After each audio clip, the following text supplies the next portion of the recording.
ठीक हो जाएगा इंशाल्लाह। क्यों बर्बाद किया आपने?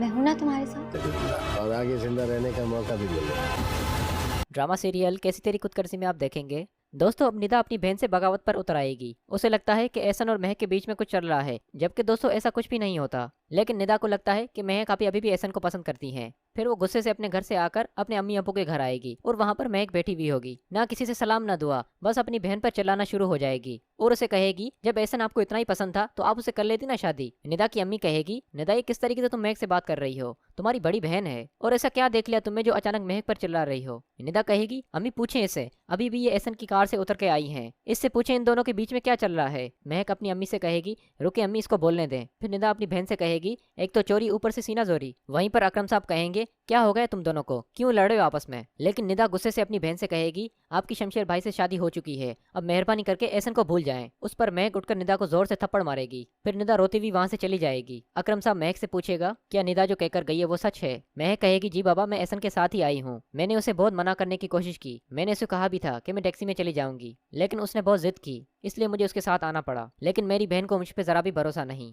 दूसरी तरफ आप देखेंगे, महक शमशेर को कॉल करेगी और उसे कहेगी, आप मुझे घर से पिक करने आ जाएं। फिर शमशेर उसे कहेगा, ठीक है मैं आ रहा हूँ। जबकि शमशेर को सब मालूम होता है कि ऑफिस से सीधा महक एहसन के साथ कार में बैठ के अपने घर आई थी। लेकिन शमशेर महक से सारे रास्ते कुछ भी नहीं कहता, बस चुपचाप उसे अपने घर ले आता है। जैसे ही महक अपने कमरे में आएगी तो शमशेर उसे कहेगा, मैं तुम्हें लेने ऑफिस आया था, लेकिन मैंने देखा तुम एहसन के साथ कार में बैठ के जा रही थी, तो मैंने फिर तुम्हें रोकने की कोशिश नहीं की। फिर महक शमशेर से कहेगी, आप तो जानते हैं वो कितना जिद करता है हर बात पे, मैंने उसे मना भी किया था, लेकिन वो बहुत फोर्स कर रहा था, इसलिए मैंने उससे कहा ठीक है। फिर शमशेर वहां से चला जाएगा। दूसरी तरफ आप ये भी देखेंगे, रात के टाइम पे जब शमशेर घर वापस आएगा तो घर पर लाइट नहीं होती और पूरे घर में अंधेरा होगा। महक मोमबत्ती जलाकर शमशेर का गेट खोलने आएगी। फिर शमशेर और महक एक दूसरे को प्यार से देखेंगे। फिर शमशेर महक से कहेगा, ये इतना अंधेरा क्यों हो रहा है। महक उसे कहेगी, अभी भी लाइट गई है। फिर शमशेर अंदर आकर और मेन स्विच ऑन करेगा, फिर पूरे घर की लाइट आ जाएगी। शमशेर महक से कहेगा, लाइट तो थी, शायद मेन स्विच का बटन किसी ने बंद कर दिया। दूसरी तरफ आप ये भी देखेंगे, पुलिस वाले बाबा साहब के कहने पर शेरू को अपने साथ ले आएंगे और रात के टाइम पे सुनसान इलाके पे किसी रोड पर खड़े होंगे। वहीं पर बाबा साहब आएगा और बाबा साहब शेरू से कहेगा, खुश नसीबों के तुम अभी तक जिंदा हो और आगे जिंदा रहने का मौका भी मिलेगा, बस कोशिश करना कोई गलती ना हो तुमसे। मैंने तुम्हें जिंदा रखा है इसी वजह से ताकि तुम मेरा काम करोगे और इस दफा मुझे उम्मीद है तुम मुझे नाराज नहीं करोगे। शेरू वहीं पर हाथ जोड़कर खड़ा होगा